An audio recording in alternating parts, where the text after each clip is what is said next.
Oi pessoal, eu sou o Rainer Alencar e hoje a gente está em mais um Me Ajuda. Eu vou fazer um feedback na arte do André, a gente vai trabalhar um pouco sobre gestual.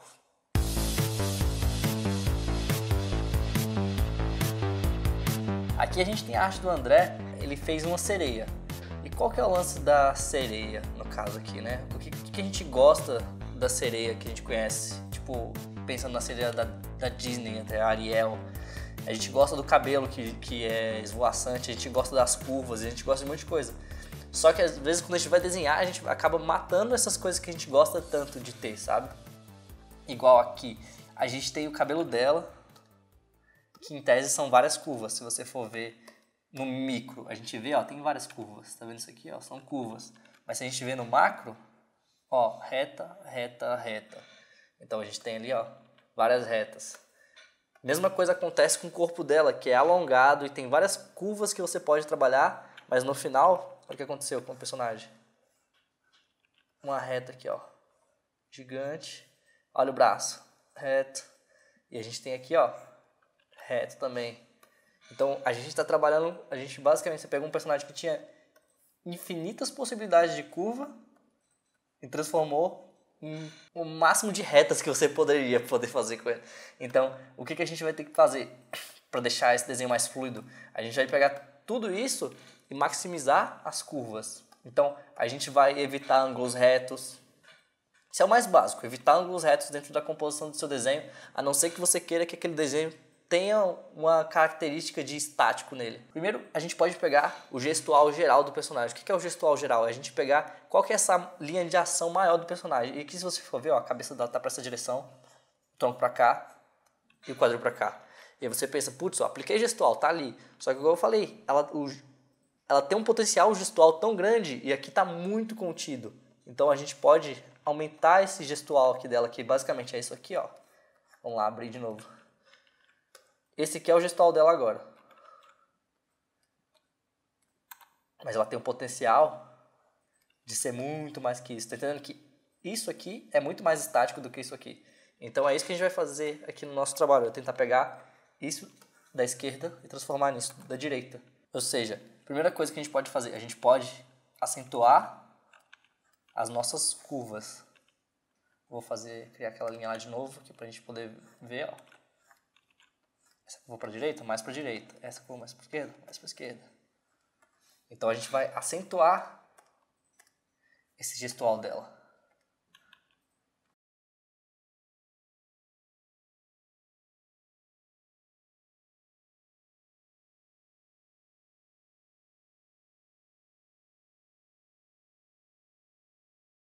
E aqui a gente tem outro problema, que é a questão da profundidade aqui. Porque a gente tem aqui a cauda dela e a gente já vem com a parte de trás totalmente escondida.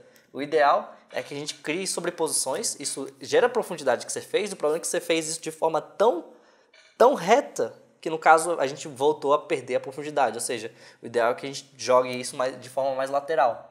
Da mesma forma que quando a gente coloca uma câmera que dá mais profundidade, a gente vai botar uma câmera, em vez de ser uma câmera reta para o personagem, a gente vai botar uma câmera mais de 3/4, porque ali você vê mais do personagem. Então você vai ver mais profundidade. Isso funciona também com a composição, no caso, com o posicionamento dos objetos na cena. E aqui, no caso, os objetos são as partes do corpo dela. Então, em vez da gente ter isso aqui, a gente pode ter ela um pouco mais de lado ali, ó. E a gente consegue ver o desenho dela acontecendo.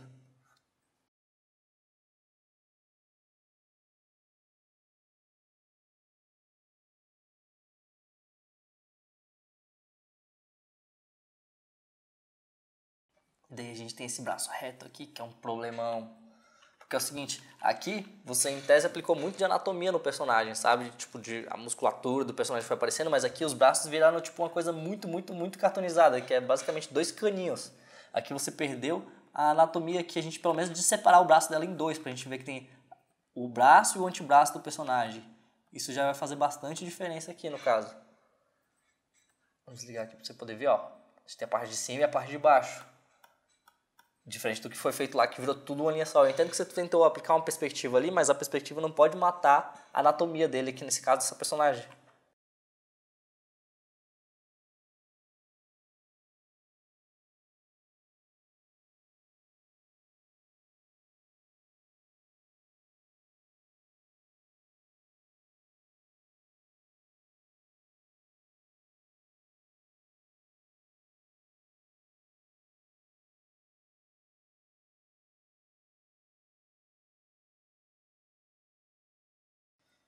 O que eu tô fazendo aqui? Eu tô separando o braço dela, esse braço que estava atrás, porque ele estava só aparecendo muito mal na silhueta da personagem. Aqui eu descolei o braço para que ele aparecesse mais e a gente possa entender melhor, ter uma leitura melhor do que está acontecendo na silhueta da personagem.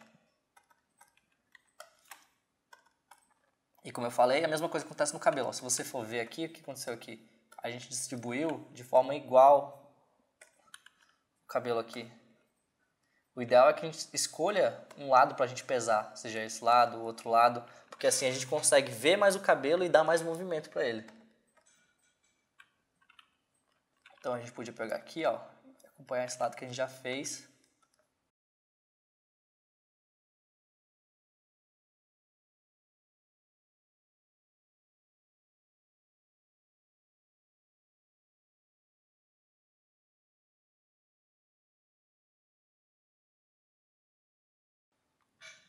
E aqui, se você for ver, eu estou adicionando uma leve curva aqui no braço para não deixar ele tão reto igual a gente tinha antes. Como eu falei, isso não é ideal. E aqui a gente já tem um gestual que faz aqui. Ele vem para baixo e ele começa a ir para cima aqui com o gestual da mão. Então é basicamente isso aqui, ó. Então a gente está sempre trabalhando com as curvas. A gente tenta adicionar curvas nas retas e tenta deixar as curvas que tinham poucas curvas mais intensas. Para a gente poder trabalhar melhor com isso.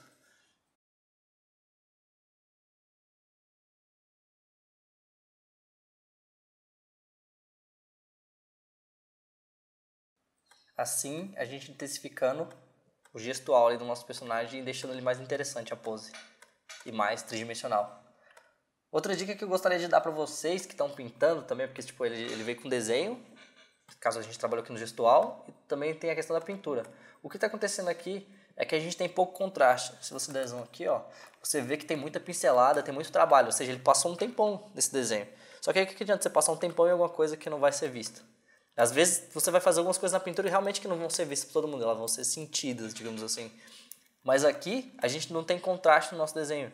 E é uma coisa que acontece muito com quem está aprendendo a pintar, falta de contraste. Eu vou criar uma camada aqui por cima, aqui, ó. Vou jogar ela em cor, pra gente ver ela em preto e branco aqui. Então a gente está vendo aqui, ó. Percebe como, aqui quando a gente vê sem cor, como a cauda da personagem, ela se mistura tanto com o fundo, sabe? Olha esse cinza aqui e esse cinza aqui, como ele é próximo. Sabe? Olha como mesmo a parte mais branca da pele dela, no caso mais clara da pele dela, da cor local, também não se distancia tanto daqui. E principalmente, olha como as sombras do personagem dentro e fora, a parte iluminada do personagem e a parte na sombra, não tem tanto contraste. Isso aconteceu só uma vez aqui dentro do desenho, que é nessa parte lateral aqui. A gente tem bastante contraste aqui, ó. Ou pelo menos mais contraste do que antes. A gente tem essa área aqui, ó, que ela tá mais sombreada. A gente vê bastante o contraste, mas na pele a gente quase nunca viu isso acontecer. E a gente tem esse contraste aqui na luz em alguns momentos. Então o que eu indico pra você? Você deixar isso mais forte. Só como é que você vai fazer isso? Isso é muito difícil de chegar e pintar alguma coisa que você está enxergando. Porque aí você vai entender quão escuros são os tons mais escuros, quão claros são os tons mais claros. E procurar o mínimo de contraste.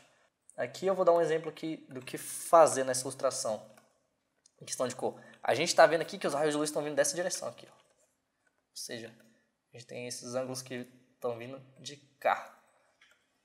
Então é muito claro para a gente o ângulo que está acontecendo. E daí a gente pode deixar isso muito mais intenso aqui e aparente na nossa ilustração. Eu vou escolher uma cor de sombra aqui, vou jogar em multiplicação e presta atenção, o que eu vou fazer aqui? Aqui eu vou preencher o nosso personagem só pra gente, de uma forma grosseira.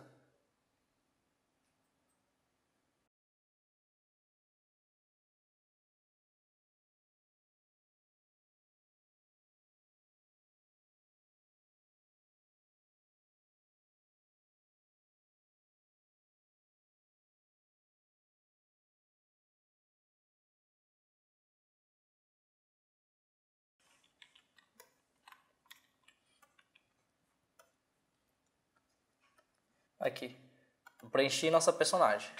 Daí é o seguinte, a gente tem que entender que... Por que tem gente que, em vez de pintar a sombra, pinta a luz, no caso, o personagem é escuro e ele vai iluminando? Porque, na verdade, isso é o mais próximo de como a luz funciona na realidade. Então, talvez isso não seja o processo mais rápido, às vezes, mas ele é o processo que dá mais entendimento para você a entender como a luz funciona.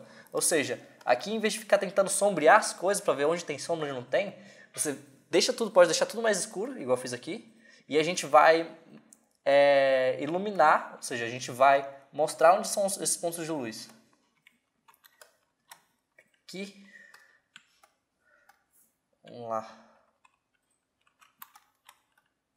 Aqui, já que o ângulo está vindo daqui, o que eu vou fazer?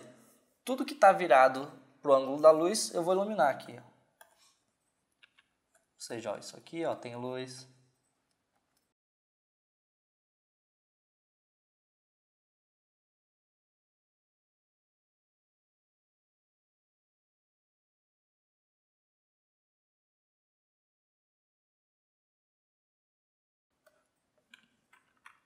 Então, o que você tem que entender é o quê? Que no ângulo que ela está aqui agora, ela está basicamente de costas para a luz. A gente vai ter a luz pegando na parte de trás dela e um pouco lateral ali dela, sabe? Assim, isso seguindo a ambientação do cenário. Então, essa aqui é a nossa fonte de luz atual. E aí a personagem pode ficar meio chapada. O que eu digo chapada? Sem tridimensionalidade. Daí o que a gente pode fazer? A gente pode aqui adicionar luzes como se fosse no estúdio. Por que eu digo como no estúdio? Porque no estúdio a gente não tem as luzes naturais, a gente vai criando os pontos de luz para a gente poder iluminar o nosso personagem de acordo com o que a gente quer. Isso tanto num estúdio real de fotografia quanto no estúdio digital, que você está no computador e você vai adicionando luz e colocando rebatimento e tal. Então aqui a gente tem essa luz principal, que deixa ela no breu. Só que se ela está no breu, a gente precisa de uma luz para voltar o volume nela. Então a gente vai criar uma luz de rebatimento ou uma luz de preenchimento ali. Que no caso ela vai ser geralmente posicionada ao contrário da nossa luz principal ali. Eu vou adicionar aqui uma luz. Deixa eu ver se eu pegar. Então aqui, ó, tipo assim, ó, a gente tem todo esse ângulo da cabeça que está virado para baixo. Então esse ângulo vai ser o que vai pegar essa luz de rebatimento. Meu Deus, está muito forte.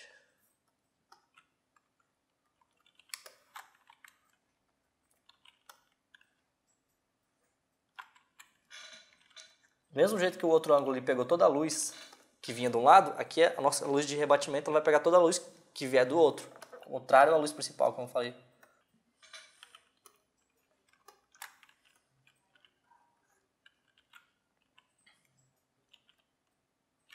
Só que como é que você vai fazer isso se você não souber quais são os planos principais do seu desenho?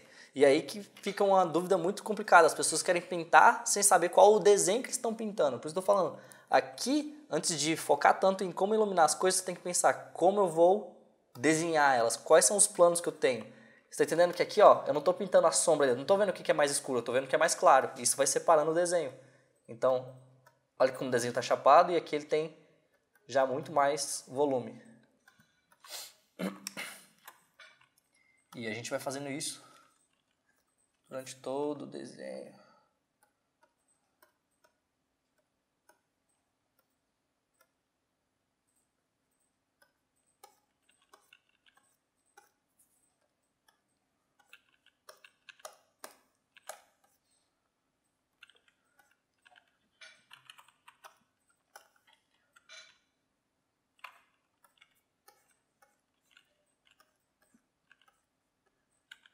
Eu vou colorir essa luz aqui para ficar mais fácil da gente enxergar o que eu estou fazendo aqui daqui a pouco.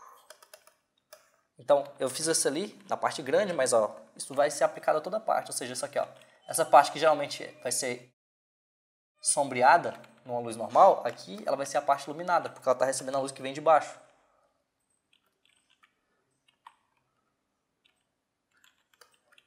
Você está vendo que eu estou trabalhando bastante com seleção, porque eu gosto bastante. Eu gosto do controle que isso dá.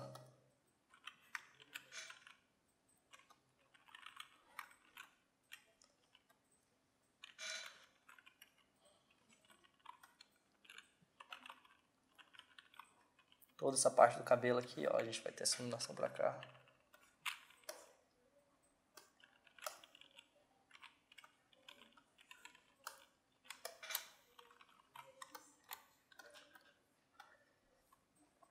criar uma camada aqui, a gente vê em cinza, só pra gente ver o que tá acontecendo aqui, ó. Ou seja, se você perceber, ó, a gente tem essa sombra, que ela tem os recortes onde a luz pega, e a gente tem essa luz de rebatimento ali que vai ser muito importante aqui. Deixa eu trocar de cor pra gente poder enxergar bem ela. Vou botar ela bem colorida. Tá vendo, ó? Essa luz vai ser interessante. Eu vou deixar ela bem neutra aqui. Deixa ela mais azulada. Botar ali no mar. Beleza. E a mesma coisa que acontece com o personagem, acontece também com o fundo aqui. O que está acontecendo?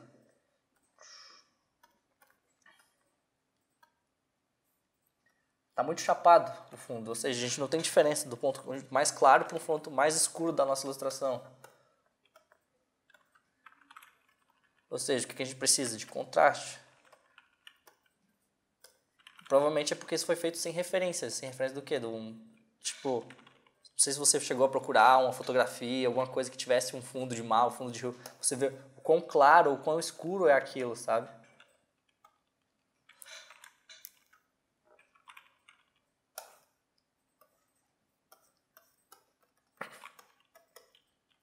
Tá vendo que aqui, ó, a gente já tem uma diferença ali dos nossos planos. A gente entender quão claro ou escuro tá aqui, porque o que vai acontecer? Ela vai atrapalhar os raios de luz a chegar nas coisas que estão do outro lado. Ou seja, o raio de luz está vindo aqui, mas chega nela e ela bloqueia alguns deles. Então a gente pode ter aqui, ó, uns espaços em que esse raio de luz, ó, a gente vai ter justamente esse efeito da luz não conseguindo atravessar.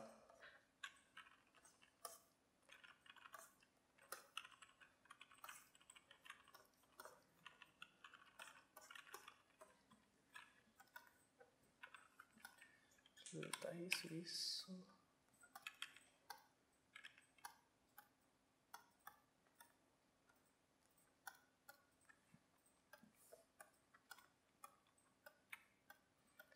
Então, ó, tá vendo? Ó, o tanto de contraste que faltava tanto no personagem quanto no cenário, isso faz toda a diferença da ambientação. Só que, lembrando, o mais importante não é isso. O mais importante é o que a gente já fez aqui, ó, no trabalho de gestual. Porque primeiro é o desenho. Isso aqui eu tô falando de gestual, mas tem toda a parte de desenho básico, de perspectiva, de como você entende os elementos no cenário, de composição básica.